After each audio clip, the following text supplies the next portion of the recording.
Okey, untuk nombor 2 pula.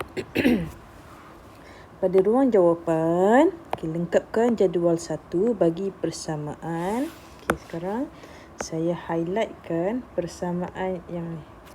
Okey. Untuk negatif 3 hingga 3. So, you tengok kat sini ada negatif 3, sini ada 3. Okey, so untuk yang ni, kita terus, yang saya highlightkan ni, kita masukkan dalam kalkulator. Okey, so, masukkan dalam kalkulator. Okey, jadi kita tekan alpha x. Okey, nampak dekat skrin saya dekat skrin saya tu, alpha x kuasa 3. Okey. Berapa tadi? Tolak 8 alpha x tambah 5. Okey, daripada sini terus tekan CALC. Okey, yang pertama dia minta adalah Allah macam ni.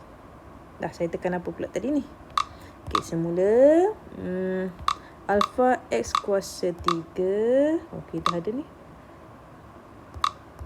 Okey, so CALC kita adalah negatif 2 tekan sama dengan, so dapat 13. Okey, tulis kat sini 13. Okey, ini adalah 13. Okey, lepas tu kalkulator kita tadi tekan balik je CALC 3. Tekan sama dengan, so kita dapat 8.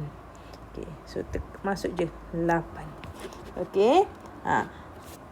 Siapa yang tak dapat, buat slowly. Okey. Pastikan, sebab ni adalah soalan yang mudah ni.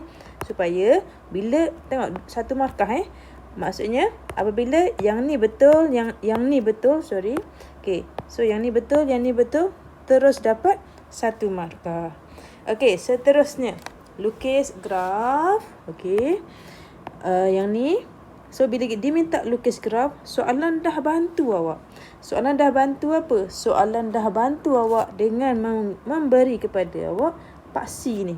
Okay, ingat baik-baik Bila soalan dah bagi paksi, so dia dah pemudahkan awak. Jadi bila mudahkan awak, awak kena bagi dengan berhati-hati. Okey, so macam mana nak bagi berhati-hati? Baik, sekarang kita tengok. Okey. Yang pertama, negatif 3, 2. Okey, saya ambil negatif 3, 2. Okey. So, negatif 3, 2. So, kalau kat sini you perasan, okey, ini kosong, sini 5.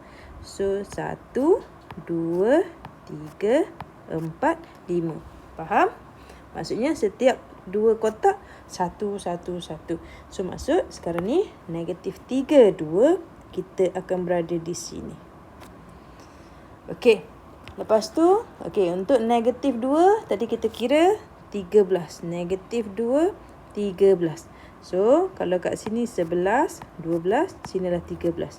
Negatif 2, 13. Okey. Baik, negatif 1, 12.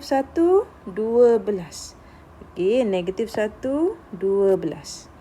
Okey, kosong. Okey, sini adalah kosong, ni kosong, ni 5. So, kosong, 5. Okey, 1, negatif 2. Okey, so sini negatif 1, negatif 2. So, 1, negatif 2. 2, negatif 3. So, kat sini kita negatif 3. 2, negatif 3. Okey, so untuk 3 tadi awak kira 8. 3, 8. So, sini 9, sini 8. Okey. Sekarang, awak boleh nampak. Okey, saya kecilkan sikit supaya kita boleh nampak kat mana yang kita boleh shape dia secara roughly. Saya suka minta, okey, student, okey, so you buat secara roughly dulu, boleh nampak dia punya bentuk tu macam mana. Okey, so daripada situ, okey, buat dengan hati-hati. Ni saya minta maaf sebab bila saya scan dia jadi tak berapa nak cantik. Okey, so sekarang kita cuba buat. Bismillah. Okey, so make sure dia lalu pada semua. Okey, ni tak cantik ni. Okey. Tak cantik sangat saya punya ni.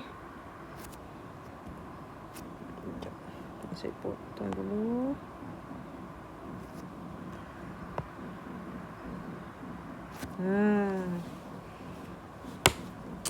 Saya tak berapa perhati kat sini ni.